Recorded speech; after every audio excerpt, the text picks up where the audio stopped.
mais uma porção da Torá, muito importante para nós, da qual precisamos entender muito bem. A Torá é uma instrução de que nós não podemos prescindir de maneira nenhuma. Toda instrução do conhecimento humano é importante para nós, mas a instrução que vem do Eterno é insubstituível. Mas nós precisamos aprender direito, e muitas vezes algumas coisas são ensinadas de maneira até, vamos dizer, equivocadas. Nesse texto foi um momento em que o Eterno disse para Moshe uma coisa muito importante e clara para que fosse dito ao povo de Israel. Diz claramente assim: fala ao povo e doem. Aquele que tiver um coração aberto para isso, doe. Daquilo que tem, entregue para que seja feito algo importante. Porém, ficou claro uma coisa: quem estava com o coração aberto para isto? O Eterno sempre valorizou muito aquilo que é voluntário, aquilo que é espontâneo, aquilo que vem de dentro do nosso coração, aquilo que vem do nosso profundo sentimento e desejo de agradá-lo. É isso que ele realmente valoriza. Não por obrigação, não por constrangimento, mas algo voluntário. Ele falou de uma tal maneira que Moshe, ao falar isso para o povo, ficaria bem claro: quem não quiser, não o faça.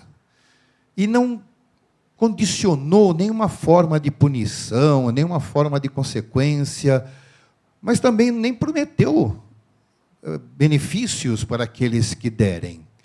Simplesmente estava sendo convocado que aquele que realmente sabia valorizar aquilo que o Eterno propunha, que o fizesse de coração. E o propósito era, primeiramente, começando com as instruções que ele recebeu quando estava lá no monte, para que fizesse a vestimenta para os sacerdotes, depois a construção de um tabernáculo. Este tabernáculo seria um templo móvel. É interessante que o Eterno estabeleceu, ordenou que fosse feito isso. Hoje em dia tem pessoas dizendo que Deus não quer que sejam feitos templos. Mas é interessante que a própria Torá deixa claro que partiu do Eterno a ordem para que se fizesse o tabernáculo. O povo não pediu para Moshe um templo, o povo não pediu para construir nada, nem Moshe que inventou, não perguntou se deveriam fazer ou não, mas o Eterno disse: façam. Por quê? Porque havia um propósito, havia uma necessidade.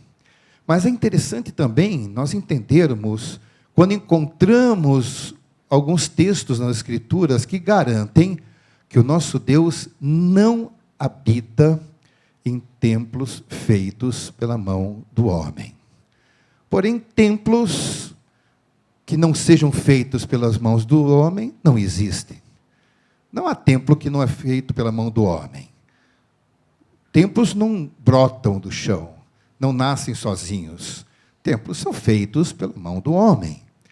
Então, se o Eterno não habita, então para que fazer um templo?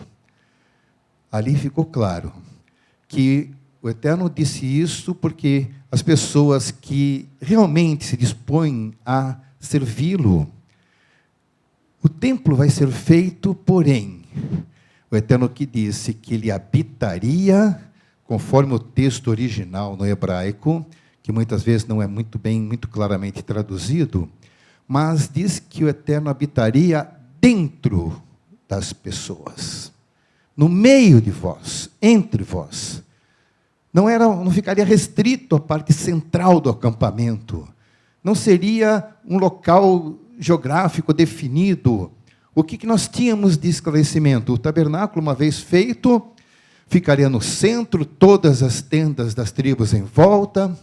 Ali haveria manifestações daquela coluna de nuvem em cima do tabernáculo, quando o Eterno se manifestasse, mas não significava de maneira nenhuma que o Eterno estaria limitado a um pequeno espaço entre as tribos.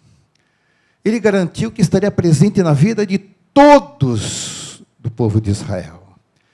Isso é que realmente é importante. Quando nós imaginamos, nós temos um tempo para servir a Deus. Alguns imaginam, eu vou lá porque eu vou encontrar com meu Deus lá. Não é correto esse entendimento. Porque o nosso Deus, por exemplo, ele não habita aqui na Beit Mashiach. Mas nós dedicamos este local para Ele. Mas Ele não habita aqui. Porque no momento em que todos nós vamos para os nossos lares e o prédio fica vazio, o Eterno não fica aqui sozinho. Na realidade, Ele está conosco. Ele habita dentro do nosso coração, Ele habita em mim, do mesmo jeito que Ele também habita em você. E quando nós saímos, Ele está conosco. Obviamente, podemos entender pelas Escrituras que, na realidade, não existe lugar aonde o Eterno não esteja. Mas uma coisa é Ele estar presente e outra coisa é habitar. Quando Ele habita dentro de nós, Ele tem direitos sobre a sua habitação, do mesmo jeito que no seu lar você tem direitos e um visitante não tem. Aquele que habita na casa tem direitos. Então, quando o nosso Deus habita em nós, Ele tem direitos em nós. Então, isso é que é estar presente. Isso é que é realmente Ele poder se manifestar de maneira tão especial. Mas, e o templo? Afinal de contas, o que foi dito para o povo doar?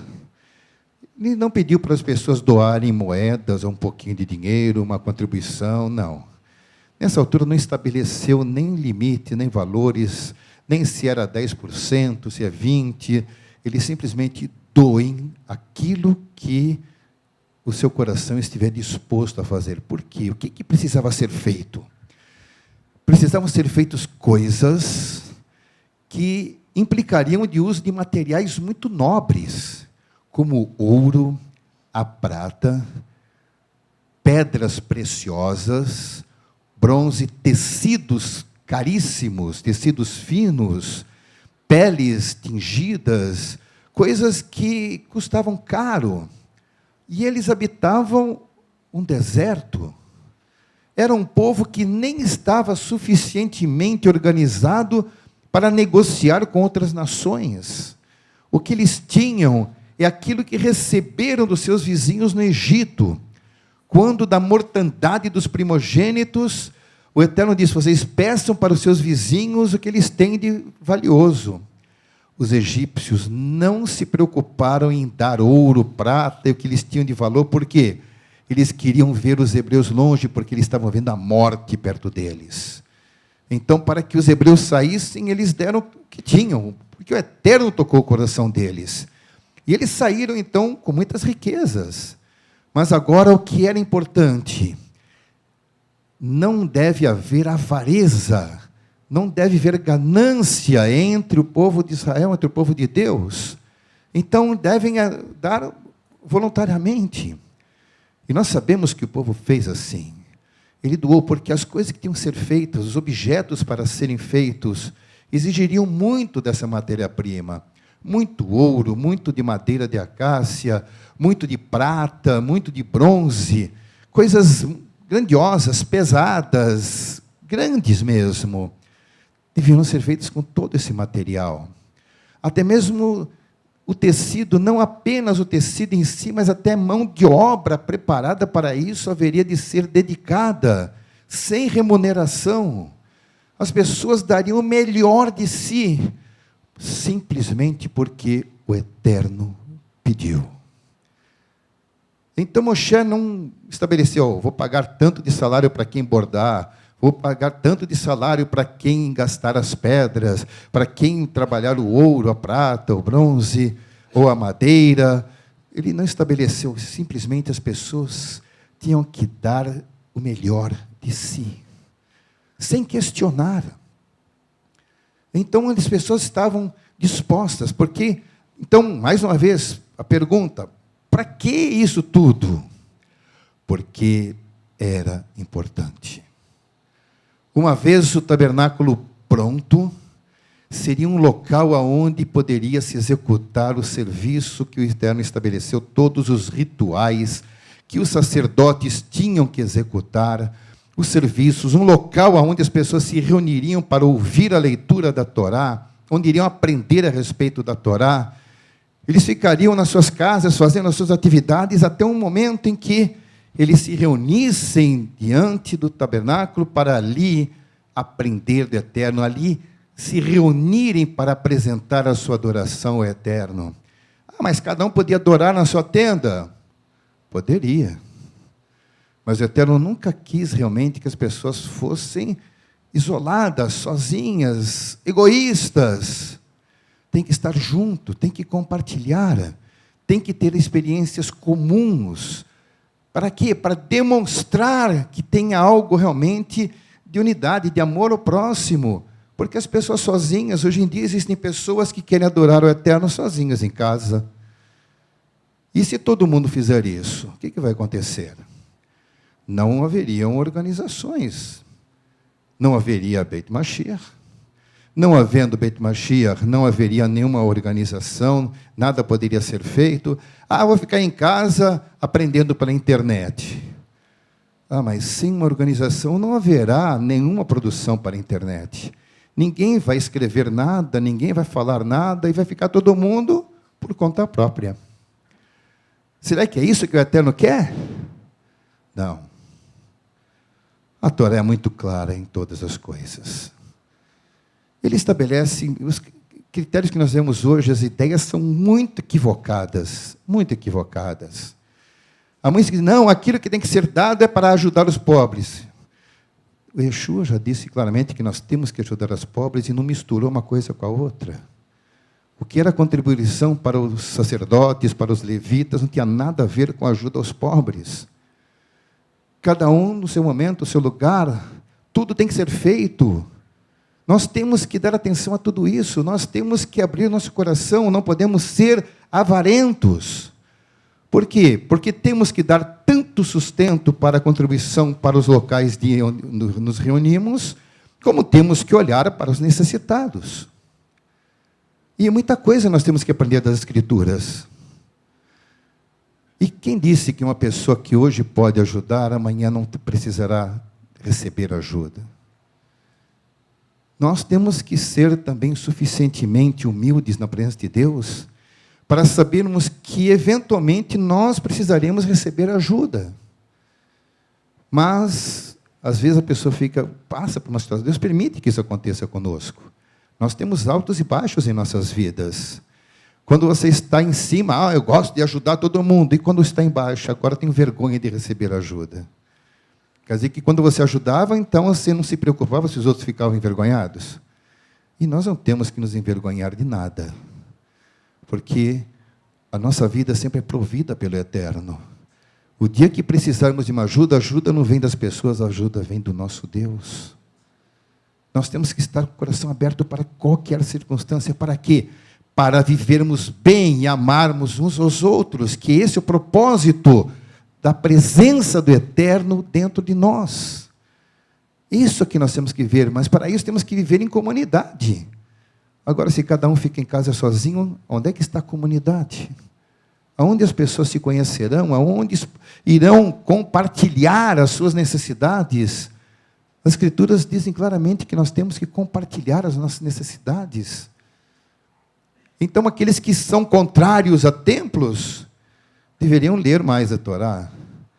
Quando lemos a parte da Haftará, em que o Eterno estava instruindo a Shlomo a construir o templo, para transferir tudo que existia antes no tabernáculo, que era algo provisório, algo feito de tecido, de couro, de outros objetos menores, faria agora algo permanente, algo feito de pedras, algo construído com solidez, algo que ficaria muito maior, mais evidente, mais visível, e seria também um marco para o povo de Israel.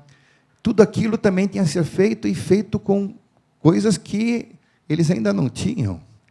Então, para se fazer o tabernáculo, tudo que foi provido ali, permitiu, fizeram o tabernáculo como tinha que ser. Na hora de construir o templo. Aí tinham coisas, por exemplo, as pedras e a madeira necessária, a melhor que tinha estava no Líbano. Então, Salomão se empenhou em envolver uma grande parte da mão de obra de Israel e também do rei Hiram para pegar esse material. Sem dúvida, Israel comprou, Salomão pagou isso para o rei do Líbano, e ali ele comprou grande quantidade de pedras e de cedro, de madeira de primeira qualidade, para que fosse construído o templo. E houve então uma organização e um trabalho de grande monta, e tudo isso direcionado pelo Eterno. Mas para que construir um templo?